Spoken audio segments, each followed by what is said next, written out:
The debate surrounding the parliamentary process linked to President Cyril Ramaphosa's Phala matter has entered another important phase after South Africa's National Assembly Rules Committee decided to remove the controversial I quote, lift and proper end of court requirement from guidelines governing the Section 89 Impeachment Committee, a move that could influence how the process unfolds and how parliamentary oversight is interpreted in the future.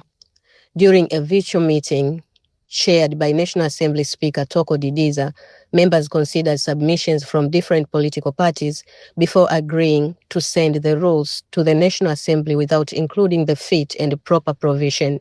The recommendation followed extensive discussions over whether such a requirement could be applied fairly and consistently, while Didiza argued that the rule remained too subjective and lacked a clear mechanism for resolving disputes. The proposal exposed divisions among political parties. The Democratic Alliance and the African National Congress favored retaining the provision and discussing it further during the ongoing impeachment proceedings, while the Umkhonto we Sizwe Party, the Economic Freedom Fighters, and several smaller parties opposed that position. The controversy centers on who would decide whether members are sufficiently qualified or ethically suitable to serve on a committee with the authority to recommend the removal of a sitting president.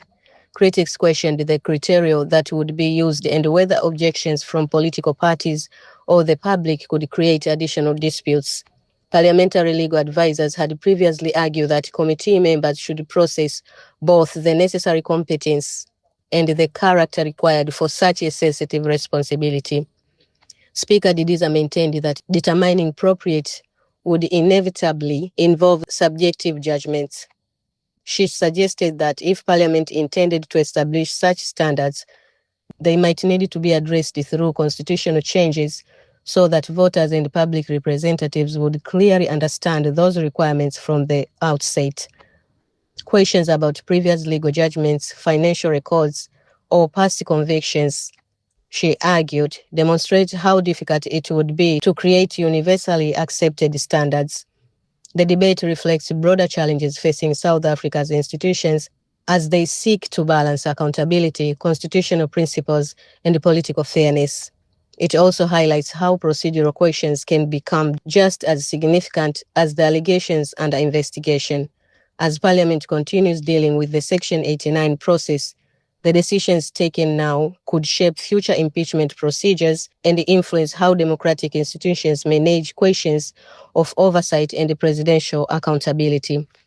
The central issue remains not only the investigation itself, but also the rules that govern it. Share your thoughts in the comments on whether Parliament made the right decision regarding the fit and the proper requirement. For continued analysis and in-depth coverage of major developments across South Africa and the African region, be sure to subscribe and stay connected for more updates in the days ahead.